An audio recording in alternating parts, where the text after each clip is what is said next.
Ini ngaco. Menurut saya udah nggak bener. Kan gitu kan. Kita menuntut orang mengembalikan kerugian negara pada orang pihak yang tidak menikmati keuntungan negara. Nadiem ini kasusnya merupakan korupsi atau bukan?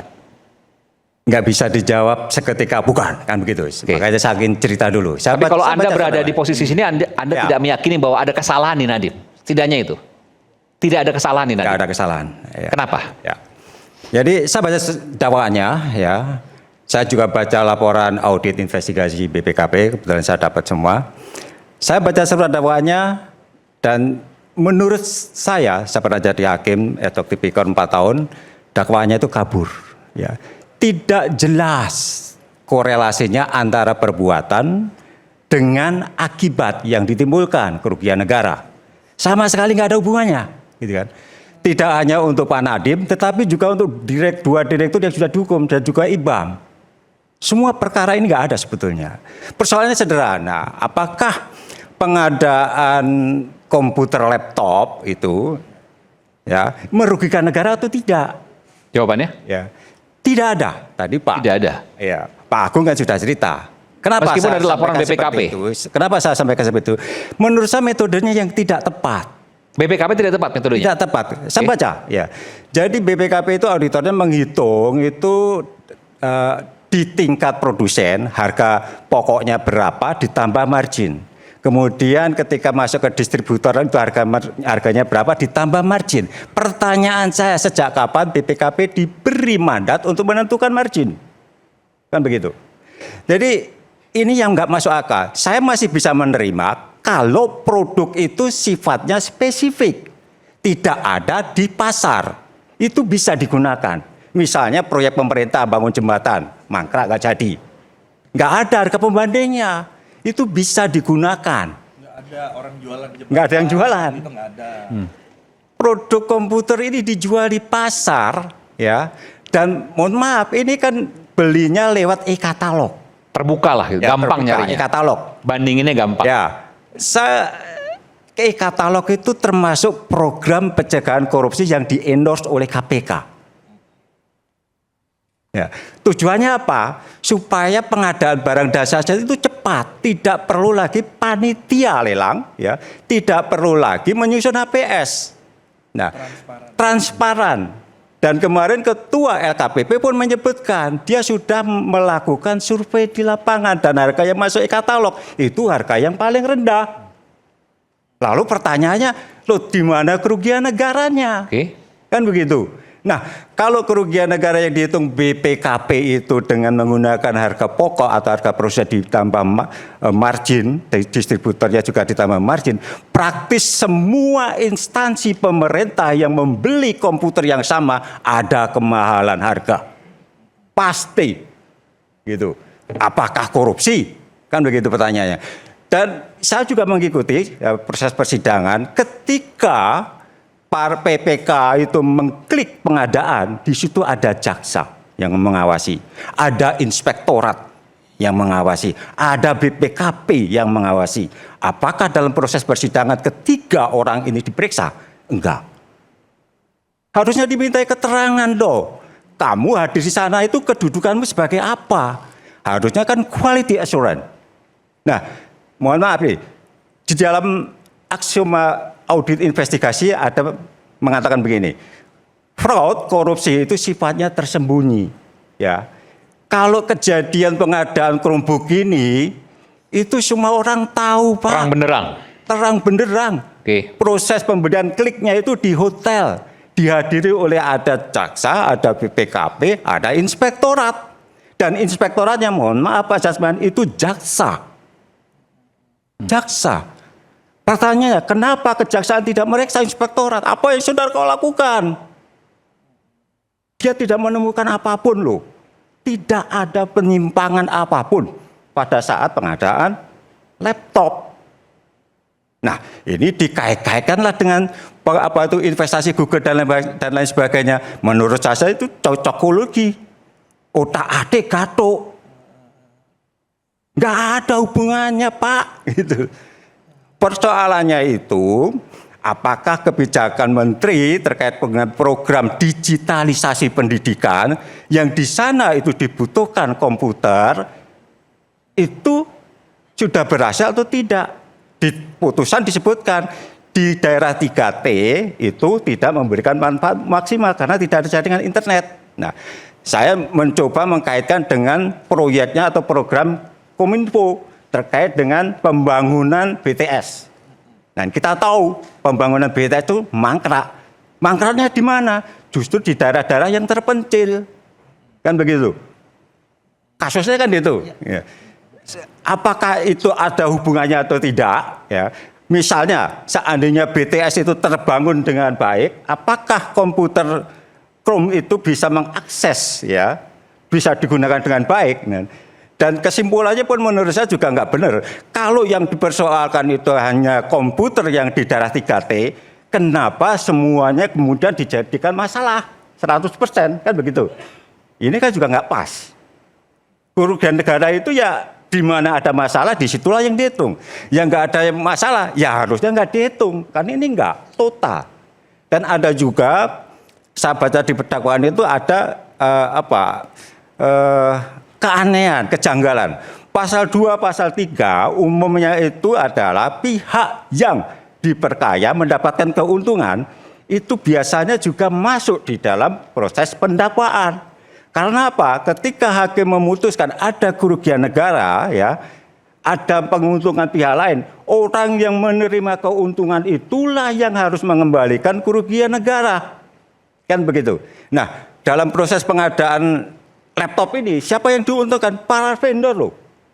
Para vendor laptop. Tetapi kenapa yang disuruh mengembalikan keuangan negara, kerugian negara? Nadiem. Nggak nyambung sama sekali, putusannya itu nggak nyambung sama sekali. Gitu kan. Siapa pihak yang diuntungkan? Itulah yang kemudian di dalam putusan yang harus mengembalikan kalau keuntungan itu diperoleh secara melawan hukum. Kan begitu.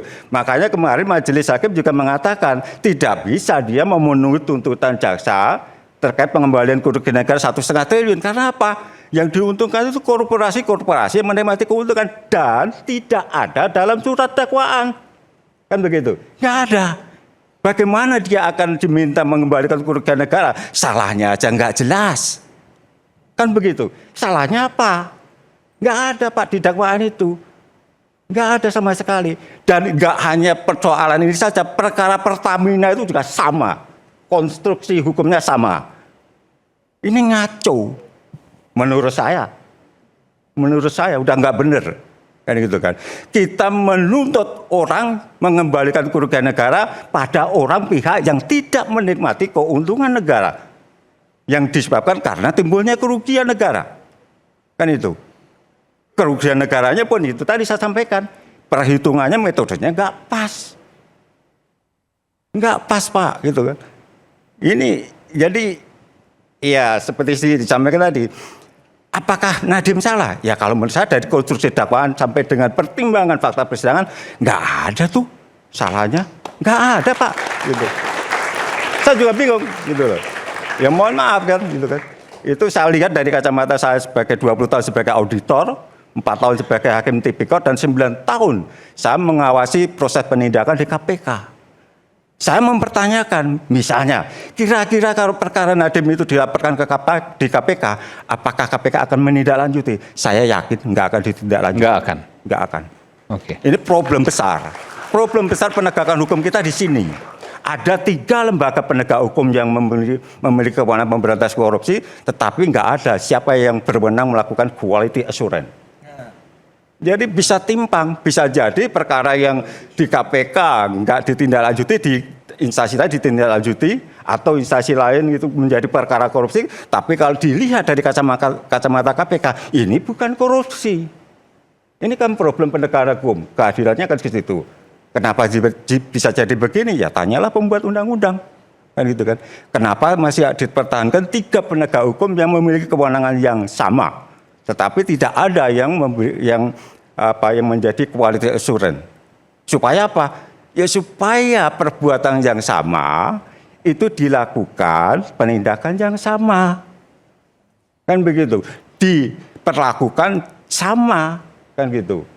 Ini ya pengalaman saya ini menjadi problem. Oke. Menjadi problem. Ya, saya mencoba untuk urun rembuk atau paling tidak sama-sama kita bahas.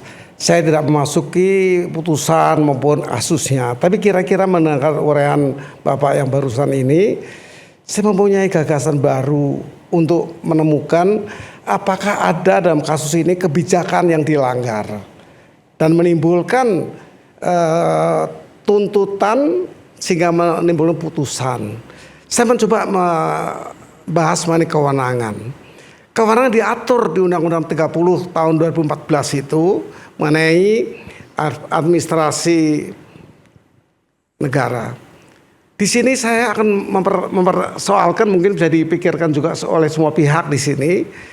Ada kewenangan atributif, ada kewenangan delegasi dan mandat. Kebijakan ini dibuat dari yang mana? Kemudian lanjutannya, kewenangan itu apakah disalahgunakan? Penyalahgunaan wewenang.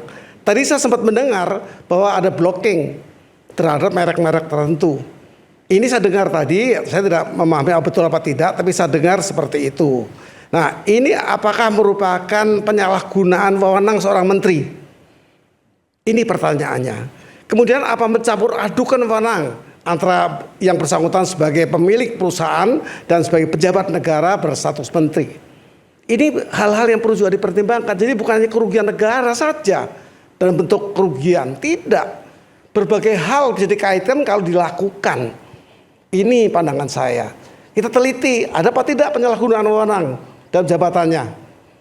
Ada tadi saya dengar ada blocking apa tadi?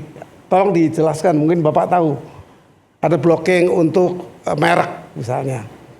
Ini yang saya perlu penjelasan. Kalau tidak ada ya tidak ada korupsi. Oke. Baik, Makasih. saya ke Bung Indra Harismiaji. Tadi bilang nggak ada permasalahan dari penggunaan Chromebook ini. Ya, jadi saya akan menggunakan perspektif pendidikan ya, karena saya orang pendidikan, saya nggak mau nyentuh urusan hukumnya.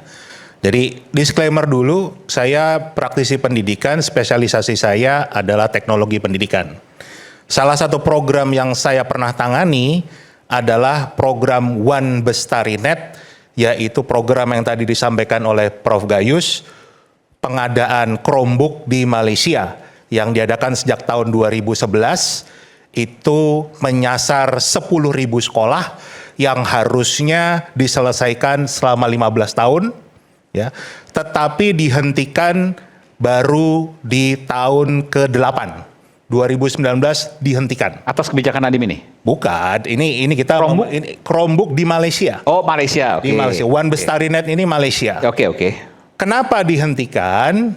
Karena yang harusnya proyek ini ada 3, membangun BTS di tiap sekolah untuk 4G, Ya. memberikan yang namanya Frog Learning Environment, itu LMS-nya, dan Chromebook.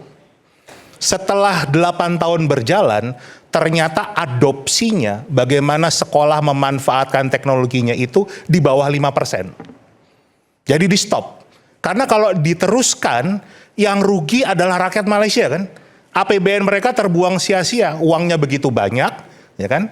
Tetapi nggak ada manfaatnya. Adopsinya hanya 5%. Beli Chromebook di Malaysia nggak dipakai, kurang lebih gitulah. Kurang lebih nggak dipakai. Kenapa? Karena dalam transformasi pendidikan itu harus 3 hal yang harus disiapkan. Infrastruktur, infostruktur, dan infokultur. Infokulturnya nggak disentuh ini. Infokultur itu apa? Infokultur itu mengubah kultur. Budaya. Orang ngajar di papan tulis, Iya. itu beda dengan ngajar dengan pakai laptop. Iya, betul. Ya kan? Itu kulturnya yang tidak disiapkan, makanya dihentikan di sana karena adopsinya kurang dari 5%. Ya. Nah, ini kan pertanyaan adalah negara mana yang begitu bodohnya mau mengulangi kesalahan yang sama tanpa membuat kajian dulu dengan baik, kan itu. Itu pengalaman saya. Di Indonesia sendiri saya sangat pengalaman dengan Google karena saya orang pertama yang ditunjuk Google untuk melaksanakan yang namanya Google for Education untuk 1 kabupaten. Itu di Sidoarjo. Jadi pengalaman sekali, dan bahkan di eranya Pak Nadiem, saya juga termasuk orang yang mempromosikan Chromebook ini ke sekolah-sekolah swasta. Saya diundang untuk ada beberapa tour lah, beberapa kota. Jadi paham betul. Jadi kalau tadi dikatakan Chromebook itu bisa digunakan tanpa internet, betul. Tapi analoginya kayak kita punya motor. terus ditaruhnya di panggung ini nih, muter-muter aja di sini nih, nggak kemana-mana. Itu kurang lebih kalau Chromebook tanpa internet. Oke. Jadi manfaatnya akan kecil sekali. Jadi di sini saya nggak orang mengatakan saya mewakili merek tertentu lah, nggak sama sekali. Dan saya tidak pernah punya proyek dari pemerintah ya, dari Kemendikbud sama sekali tidak. Jadi ini betul-betul. Jadi Anda menilai bahwa apa yang disampaikan oleh Bung Ari Yusuf Amir bahwa Chromebook itu digunakan secara luas dan 90% puas, Anda tidak meyakini itu? Saya sangat yakin itu karena saya Anda juga meragukan itu? Saya melakukan survei sendiri juga. Anda meragukan data itu? Iya, gitu. Karena seharusnya pasti tidak akan bisa efektif. Pasti tidak akan efektif karena di Malaysia saja yang tadi dibangun BTS itu aja nggak berjalan. Tadi Pak Alexander Pramod mengatakan gagal di 3T, pembangunan BTS-nya gagal. Ya udah pasti Chromebook-nya juga nggak jalan dong. Karena kalaupun jalan ya cuman bisa yang betul-betul sangat limited sekali. Nah ini kalau kita lihat background-nya ya, kita lihat background-nya. Kemudian kalau kita bicara masalah tadi Mas Agus menyebutkan tentang konflik kepentingan. Konflik kepentingan itu bisa kita hindari sebetulnya. Kalau sejarah Indonesia, kita kan selalu bicara tokoh anti korupsi itu Jenderal Hugeng. Ya kan? Jenderal Hugeng sebelum jadi Kapolri, dia kan polisi biasa.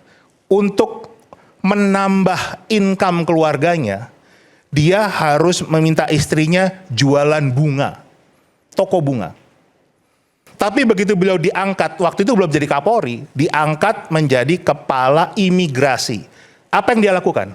Stop toko bunganya. Istrinya disuruh tutup toko bunganya karena dia takut nanti ada orang yang memanfaatkan beli bunga, borong bunga untuk kepentingan urusan imigrasi. Jadi inilah yang kita butuhkan dari seorang pemimpin, apalagi yang filosofinya adalah Ingarso Sungtulodo, menjadi contoh, ya kan? Nah, sedangkan kita lihat tadi sudah kita bahas semua, banyak konflik kepentingan dari Pak Nadiem. Sudah dikatakan ada investasi dari Google ke perusahaannya Pak Nadiem. Itu kan sudah ada hubungan. Otomatis pasti ada atau tidak ada saling menguntungkan, tapi sudah ada hubungan nih. Orang sudah pasti berpikir, loh ada konflik kepentingannya, ya kan? Belum lagi kita bicara lagi terdakwa yang DPO. Itu suaminya adalah petinggi dari perusahaan yang punya lisensi Chromebook ini. Oke, suami juristan. Iya. Penjelasan lagi ya, tadi juga agak keliru mengatakan masalah Google nggak dapat apa-apa kan gitu. Setiap penjualan Chromebook, Google mendapatkan revenue karena dia megang lisensinya. Tapi penjualan laptop tidak berarti Windows atau Microsoft mendapatkan revenue. Itu beda. Ya kan? Itu harus kita clear di sana. Karena subscribe, langganan apapun. Mereka harus beli dulu. Ya. Jadi kita bisa beli laptop tanpa Windows, diisi Linux bisa. Tapi kalau Chromebook itu sudah pasti ada revenue yang akan lari ke Google, berapapun itu. Jadi kita bisa lihat di sini konflik kepentingan sudah muncul, ya kan? Nah, kemudian kita lihat lagi sejarahnya. Tahun 2018, tim Pak Muhadjir juga sudah ditawari oleh Google untuk menggunakan Chromebook ini. Hasil kajiannya mengatakan ini tidak bisa dipakai. Karena tadi juga belajar dari Malaysia kan, juga nyoba ini disarankan tidak digunakan. Begitu. Saya bulan Februari 2020 itu diundang Pak Nadiem ke kantornya bertemu 4 mata. Saya juga jelaskan problem ini. Hati-hati Pak Nadiem, karena saya punya pengalaman dulu di Malaysia begini. Jangan Anda memaksakan kalau Chromebook itu akan dijalankan. Ini tahun 2020 awal loh. Saya sudah mengingatkan seperti itu. Ya kan? Kemudian tahun 2020 bulan Oktober, DPR mengingatkan, karena sudah belanja tuh, sudah mulai belanja Chromebook. Ada itu beritanya. DPR mengingatkan ini nyebar laptop tapi nggak bisa dipakai karena jaringannya nggak ada. Itu DPR yang menyebutkan itu, ada beritanya. Bulan Juli 2021 di channelnya Gadgetin itu sudah dibahas tentang Chromebook ini, laptop spek 4 juta, harga 10 juta. Itu kan bagian dari mengingatkan kan gitu loh. Ini bahaya nih, ada kemungkinan-kemungkinan yang tadi penyelewengan dan lain sebagainya. Saya nggak mengatakan orangnya siapa, tapi kan ini sudah bentuk dari concern kita bersama. Agustus 2021, saya mengundang pakar dari Malaysia untuk kita diskusikan bagaimana sebetulnya problem Chromebook ini di Malaysia. Saya kirimkan diskusinya ke Pak Nadiem sendiri, ke tim eselon 1-nya semua, nggak digubris juga. September 2021, dari LBH, dari P2G, jadi organisasi guru, juga mengingatkan hal yang sama. Oktober 2021, ICW memberikan juga warning yang sama. Tentang pengadaan ini harus berhati-hati. Ya kan? Jadi pertanyaan kita adalah, sudah begitu banyak pihak yang mengingatkan, kenapa memaksakan juga? Kenapa harus juga pakai yang itu dengan angka yang begitu banyak? Kita jawab itu nanti selepas jeda di tengah perdebatan yang panas. Adem ini dengan minum air mineral alami 100% murni yang dingin tanpa didinginkan. Rakyat Bersuara akan segera kembali saat lagi, tetaplah bersama kami usai jeda.